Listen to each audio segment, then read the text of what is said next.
Panacea అనేటటువంటి ఒక concept ఉంది. అంటే సర్వ వ్యాధులకి ఔషధంగా పనిచేసేదాన్ని పెనాషియా అంటారు. ఇలాంటి పెనాషియా ఏమిటో తెలుసా? అశ్వగంధ. అయితే చాలా మందికి వచ్చే డౌట్ ఏమిటంటే అశ్వగంధని ఎలా వాడాలి అని. అలాగే ఈ మధ్య కాలంలో ఈ అశ్వగంధకి సంబంధించి లేనిపోయిన అనుమానాలు కూడా కొంతమంది పెంచుతున్నారు. అయితే దీనికి సంబంధించి అసలు నిజాలు తెలుసుకోవటం అవసరం. అలాగే అశ్వగంధని ఏ రూపంలో వాడితే మీకు ఉపయోగం కూడా మీరు తెలుసుకోవటం అవసరం. మిత్రులారా నమస్కారం. నేను మీ డాక్టర్ చిరుమామిళ్ళ మురళి మనోహర్. ఈ వీడియోలో మనం తెలుసుకోబోయేది అశ్వగంధని ఎలా వాడాలి అనేది. మెయిన్గా అకాల మరణం రాకుండా ఉండాలన్నా, ఆయుష్ పెరగాలన్నా అశ్వగంధను వాడాల్సిన పద్ధతి తెలుసుకోవాలి. ఆయుర్వేదంలో అశ్వగంధకి ఒక విశిష్టమైనటువంటి ప్రాధాన్యత, అలాగే ప్రాముఖ్యత ఇవన్నీ ఉన్నాయి. అశ్వగంధని శతాబ్దాలుగా ఆయుర్వేద వైద్యంలో శక్తివంతమైన మూలిక కింద వాడుతూ ఉన్నాం. దీన్ని ఇండియన్ జెన్సింగ్ అంటే భారతీయ జెన్సింగ్ అని కూడా పిలుస్తారు. అంటే చైనా వాళ్ళకి లేకపోతే జపానీయులకి ఆ జెన్సింగ్ ఎలాగో, కొరియన్ వాళ్ళకి జెన్సింగ్ ఎలాగో, మన ఇండియన్స్కి ఇది జెన్సింగ్ అంటే సర్వవ్యాధి నివారణి అని అర్థం. అశ్వగంధని మీరు వాడుతూ ఉంటే జ్ఞాపక శక్తిని పెంచుకోవచ్చు. ఈ రోజుల్లో చాలామందికి డెమెన్షియా, అల్జీమర్స్ వస్తున్నాయి కదా, దీనికి ఒక మంచి పరిష్కారం. అలాగే మరెన్నో ప్రాణాంతక రోగాల బారిన పడకుండా కూడా ఈ అశ్వగంధ మనల్ని కాపాడుతుంది. ప్రతిరోజు ఈ అశ్వగంధని మీరు తీసుకుంటూ ఉంటే రెగ్యులర్ బేసిస్ మీద అనేక ప్రయోజనాలు. వీటిని తెలుసుకుంటే మీరు ఆశ్చర్యపోతారు. వీటిని మనం తెలుసుకుందాం. అశ్వగంధ ప్రతిరోజు మీరు రెగ్యులర్ బేసిస్ మీద తీసుకుంటూ ఉంటే రకరకాల అనారోగ్యాలు దూరం అవుతాయని సాక్ష్యాధారాలతో సహా రుజువైంది. ప్రధానంగా అశ్వగంధకి అకాల మరణాన్ని దూరం చేసేటువంటి శక్తి ఉంది అని తేలింది.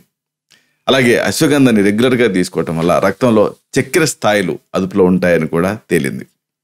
అశ్వగంధ మెమరీని అంటే జ్ఞాపక శక్తిని పెంచుతుంది.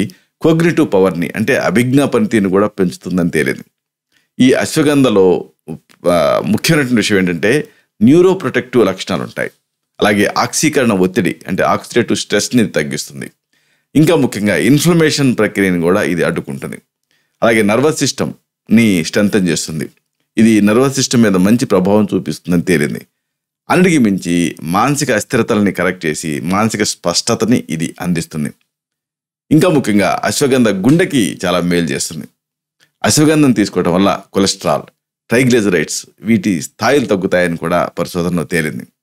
దీనివల్ల గుండె జబ్బుల ప్రమాదం కూడా తగ్గుతుంది.